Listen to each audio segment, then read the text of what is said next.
Daylight, my MVVs, welcome.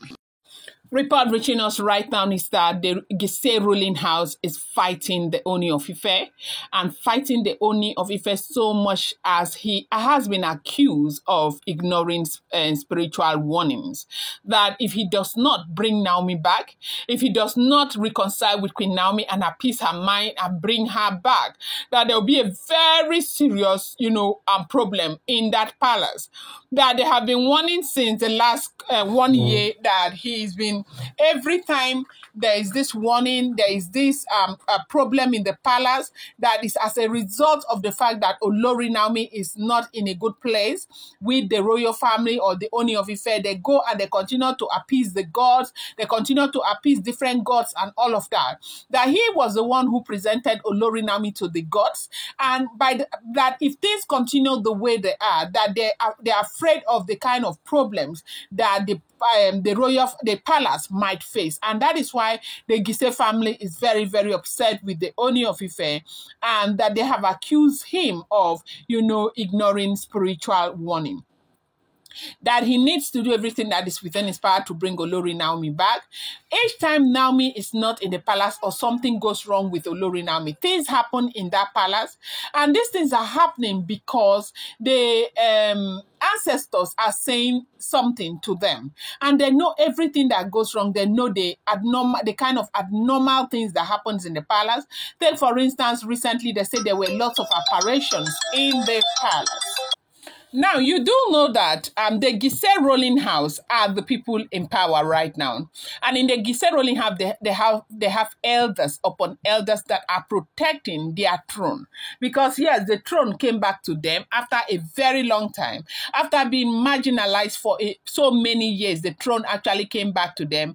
And to the glory of God, it got to Oba Adeyeye, the great king that they think the Ooni of Ife is. Because yes, he is indeed a great king from what a lot of people are saying.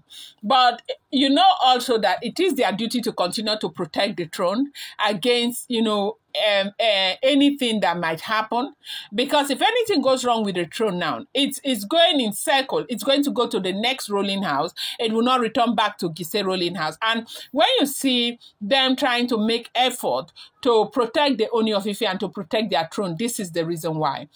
Now, I don't want to be sounding like a broken record. They said that Queen Naomi is a part of the journey with the Ooni of Ife, that they have seen it. These are traditional people. For anything that happens, they see the future and all of that. And they have gone to, check, and they have seen time and time again that the only woman that happens to be a part of that throne with the Ooni of Ife is Olori Naomi. That Ooni of Ife is in Olori Naomi's journey and life journey, and Naomi is in the Ooni of Ife's life journey. That anybody who does otherwise will have a problem to deal with. And one thing again that is making this very difficult, they said that when Ooni of Ife got married to Olori Naomi, he took Olori Naomi to, some of these shrines, that is to the forest of Odua, okay, where he made an oath to the gods. And at the time, Naomi was a virgin, that is their own, that he has given them their daughter-in-law, they should protect, they should guide, they should, do everything. He made those oaths before the sacred tree of Odua. And they said that's the biggest problem they are having now. Now, the ancestors, they believe that Naomi is their own. Should there be anything, they should be able to fix it physically here between the Ooni of Ife and Olori Naomi. And now, Ooni of Ife made all of these promises, and then things went south between Ooni of Ife and Olori Naomi. And Naomi doesn't want to return back to that situation. The truth remains that Ooni wants Naomi back, but Naomi does not want to return back to that situation.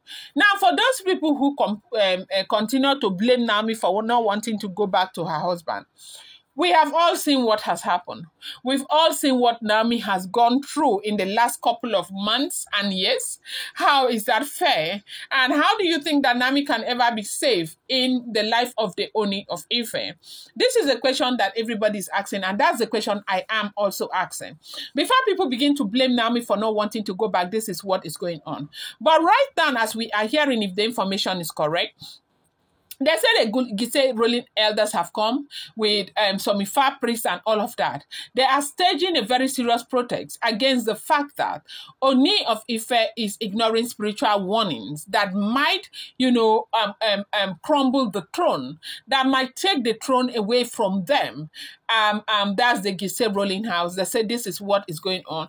And this is causing a whole lot of problems. Now, for a king to be made in Ile-Ife, they are kingmakers. The kingmakers come from all the different ruling houses. They must be in harmony. They must be in agreement. And, they must agree that that very person that has been chosen is suitable of being their king, knowing their traditions and all of that. And that was what happened. When Ooni of Ife was made king in 2015, the 47 princes came out, but Ooni of Ife was the one who was given the position because they feel like he knows the tradition more than every other person. Now, for Ooni of Ife to be in this place, and they said that they have seen a lot of threat to the throne because of this very woman, Olori Naomi, and all they are saying is that find a way to get her comfortable, find a way to bring her in, and find a way to ensure that she is in peace with you. Now, because Naomi has this favor from the gods, favor from the Giesi ruling house, favor from every other person, I think that is one of the biggest challenges that the other Oloris are facing. They cannot bear the fact that, this is happening and Naomi has an upper hand. Ooni of Ife wants Naomi back, but he's not ready to make the adjustment. He's not ready to make the adjustment. They have talked about letting Ikpe go. Ooni of Ife is not ready because you and I know that if Kabiyesi was ready to let Ikpe go, Ikpe would not be there by now. If Kabiyesi was ready to let Gospel go, Gospel will not be there by now. And all of these other women. And Olori Naomi is saying, look, I have a right to make my own decision. As long as these women are there, I am not coming to stay there. But right now, things have gotten to a point where Kabiyesi wants Naomi back. Like, it's not even like before where he was saying, I'll prepare this one, stay in the royal mansion and all of that. Kabiyesi is looking for a way to get Naomi back into the palace with all of these women and all of that. So Naomi will be counted among them. They will start their life. They'll continue their life that way. Whether Naomi wants to be a part of a polygamous family or not, that is not what Kabiyesi's problem is. Kabiyesi wants Naomi back into the palace, and so Naomi can live with others. And Naomi is saying he's not coming, and she will never come. And then the Giesi elders are saying, look, stop ignoring the signs, the spiritual warnings that are being given to you, because if you continue like this, the palace is going to crumble. Do not forget that these are all alleged rumors, verified information making the rounds on social media. I'm going to bring you more update. I appreciate you so much. Thank you. Do not see this information as fact because it's unverified except you verify them.